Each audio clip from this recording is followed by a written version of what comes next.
بسم الله الرحمن الرحيم. الحمد لله رب العالمين، والصلاة والسلام على أشرف المرسلين سيدنا محمد وعلى آله وأصحابه والتابعين ومن تبعهم بإحسان إلى يوم الدين، وبعد. أيها السادة والسيدات، السلام عليكم ورحمة الله وبركاته. كنا قد تحدثنا عن قول الرسول صلى الله عليه وسلم: الصيام جنة فلا يرفث ولا يجهل، وإن امرؤ قاتله أو شاتمه فليقل إني صائم مرتين، والذي نفسي بيده لخلوف فم الصائم أطيب عند الله من ريح المسك، يترك طعامه وشرابه وشهوته من أجلي، الصيام لي وأنا أجزي به، والحسنة ب10 أمثالها.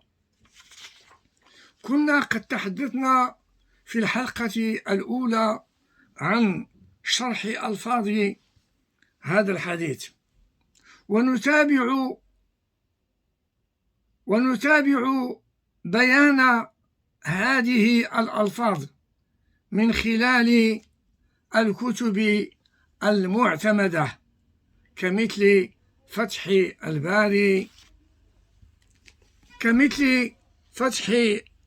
الباري بشرح البخاري. نتابع فنقول: وإن امرؤ قاتله أو شاتمه. وفي رواية صالح: فإن سابه أحد أو قاتله. ولأبي قرة من طريق سهل عن أبيه: وإن شتمه إنسان فلا يكلمه. ولسعيد بن منصور: فإن سابه أحد أو ماراه أي جادله. وقد اتفقت الروايات كلها على أنه يقول إني صائم، فمنهم من ذكرها مرتين، ومنهم من اقتصر على واحدة. وقد استشكل ظاهره بأن المفاعلة تقتضي وقوع الفعل من الجانبين، والصائم لا تصدر منه الأفعال التي رتب عليها الجواب، خصوصا المقاتلة. الجواب على ذلك أن المراد بالمفاعلة، فإن قاتله مفاعلة، المراد بالمفاعلة التهيؤ لها، أي إن تهيأ أحد لمقاتلته أو مشاتمته فليقل إني صائم، فإنه إذا قال ذلك أمكن أن يكف عنه. والمراد من الحديث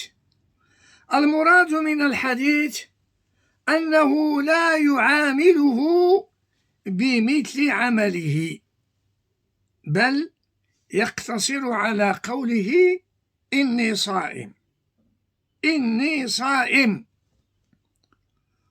واختلف في المراد بقوله إني صائم، هل يخاطب بها الذي يكلمه بذلك أو يقولها في نفسه؟ والقول باللسان أقوى، ولو جمعهما لكان حسنا. وقال الروياني: إن كان في رمضان فليقل بلسانه، وإن كان في غير رمضان فليقل في نفسه. ونقل الزركشي أن المراد بقوله إني صائم مرتين يقوله مرة بقلبه ومرة بلسانه، فيستفيد بقوله بقلبه كف لسانه عن خصمه، وبقوله بلسانه كف خصمه عنه. ما أجمل هذا التفسير لهذا الحديث. قوله أطيب عند الله من ريح المسك، الله سبحانه وتعالى منزه عن استطابة الروائح، إذ ذاك من صفات الحيوان، والمراد حمل معنى الطيب على القبول والرضا. وقد نقل القاضي حسين في تعليقه نقل أن للطاعات يوم القيامة ريحا تفوح، قال فرائحة الصيام فيها بين العبادات كالمسك. رائحة الصيام فيها بين العبادات كالمسك. وفي رواية مسلم وأحمد والنسائي أطيب عند الله يوم القيامة. قال الخطابي طيبه عند الله رضاه به وثناؤه عليه. وقال ابن عبد البر أزكى عند الله وأقرب إليه. وقال البغوي معناه الثناء على الصيام والرضا بفعله. ويترتب على هذا الخلاف المشهور في كراهة إزالة هذا الخلوف بالسواك. ويؤخذ من قوله صلى الله عليه وسلم أطيب من ريح المسك أن الخلوف أعظم من دم الشهادة، لأن دم الشهيد شبه ريحه بريح المسك، والخلوف وصف بأنه أطيب، ولا يلزم من ذلك أن يكون الصيام أفضل من الشهادة لما لا يخفى في ذلك. قوله صلى الله عليه وسلم يترك طعامه وشرابه وشهوته من أجلي. ووقع في المؤطأ وإنما يذر شهوته إلى آخره. وقد يفهم من الإتيان بصيغة الحصر وإنما في قوله إنما يذر التنبيه على الجهة التي بها يستحق الصائم ذلك، وهو الإخلاص الخاص به، الإخلاص الخاص بالصيام، حتى لو كان ترك المذكورات لغرض آخر كالتخمة لا يحصل للصائم الفضل المذكور. ولا شك أن من لم يعرض في خاطره شهوة شيء من الأشياء طول نهاره إلى أن أفطر ليس هو في الفضل كمن عرض له ذلك فجاهد نفسه في تركه. والمراد بالشهوة في الحديث الجماع. الصيام لي، قوله صلى الله عليه وسلم الصيام لي وأنا أجزي به. وقد اختلف العلماء في المراد بقوله تعالى هذا، مع أن الأعمال كلها له، لله تبارك وتعالى، وهو الذي يجزي بها على أقوال. أولا أن الصوم لا يقع فيه الرياء كما يقع في غيره. ثانيا أن الله تبارك وتعالى هو المنفرد بعلم مقدار ثوابه وتضعيف حسناته. وأما غيره من العبادات، وأما غير الصيام من العبادات، فقد أطلع الله عليها بعض الناس. قال القرطبي: معناه أن الأعمال قد كشفت مقادير ثوابها، أو قد كشفت معناه أن الأعمال قد كشفت مقادير ثوابها للناس،